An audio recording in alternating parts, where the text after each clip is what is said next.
Kiranya ada berlaku konflik, apakah cara yang terbaik untuk diselesaikan secara paling harmoni mengikut ajaran Islam? Kerana seperti Prof maklum tadi, tidak semua kita yang sama pemikiran yang dan berbeza-beza latar belakang. Adakah kita rasa kita betul tetapi sebenarnya salah, begitu juga sebaliknya? Ya, ini pengurusan konflik ni kena tanya Dr. Syakir. Dr. Syakir dia bidang pengurusan konflik ya. Tapi kalau dalam Islam ini kita tengoklah kalau zaman Rasulullah SAW bila ada sahabat yang berkonflik antara satu sama lain, mereka merujuk kepada Rasulullah SAW. Jadi Rasulullah SAW menjadi penyelesai kepada konflik itu. Dan kalau sekarang ini artinya kalau misalnya konflik itu tak dapat kita selesaikan sesama kita, maka kita kena minta apa ni pemimpin kita selesaikan. Artinya kita kena rujuk kepada pengarah kita, kan? Biar pengarah kita mendamaikan. Pengarah kita mendamaikan dan juga timbalan pengarah kita mendamaikan ataupun pensyarah-pensyarah yang kita rasa rapat dengan mereka itu untuk mendamaikan. Ya. Jadi nak damaikan itu kita kena yang pertamanya kena adil. Memaham yang keduanya kena faham apa maksud. Kalau sekiranya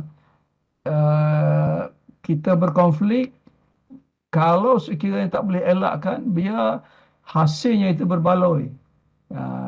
Jangan benda kecil dah konflik, dah remeh dah konflik ya. Kalau nak berkelahi sungguh-sungguh, tengok kalau isu tu benar-benar besar, dan kalau kita kalau kita berkelahi, kita masih dengan kekalahan kita, itu baru kita kelahi. kita berkonflik.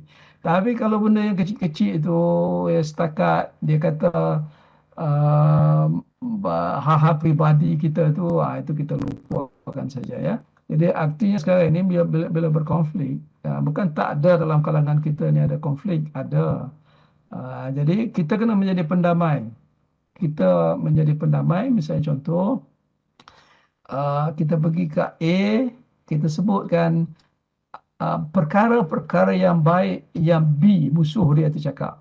Jangan sebutkan perkara yang tak baik, itu jadi bagian berkonflik. Kita pergi kepada B, ya, kita sebutkan perkara yang baik yang A cakap.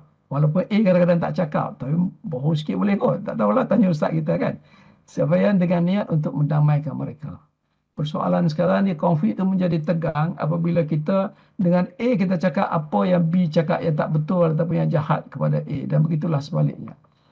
Jadi kena ingat ya, rujuk kepada pemimpin kalau tak boleh selesai di peringkat kita. Kalau sekiranya kita kena selesaikan itu dengan renung diri dan bawa balik kepada Allah Subhanahu Wa Taala.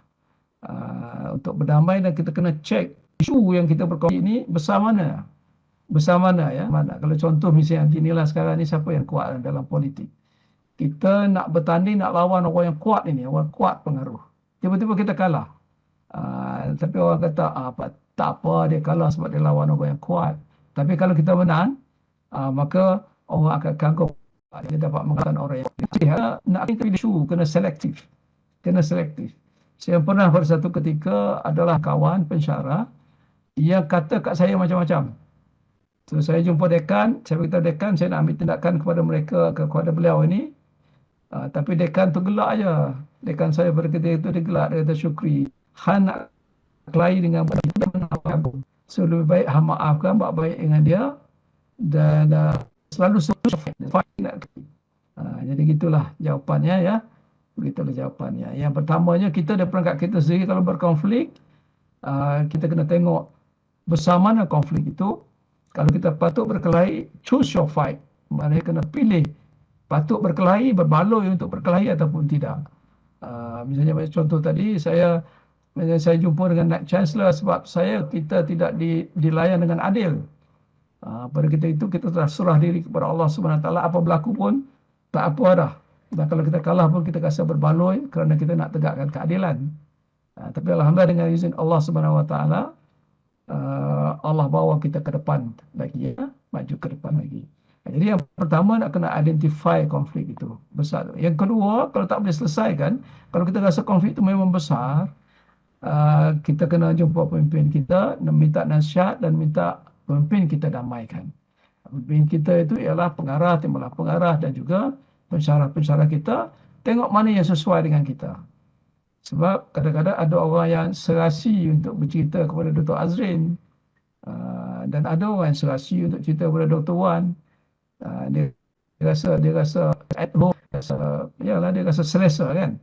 Jadi pandai-pandailah itu ya, pandai-pandai gitu insya-Allah. Alright, Dr. Azrin. Okay, terima kasih Prof. Choose your fight ya. Choose your fight. Kalau kita nak berkonflik, kita kena selektif and choose your fight.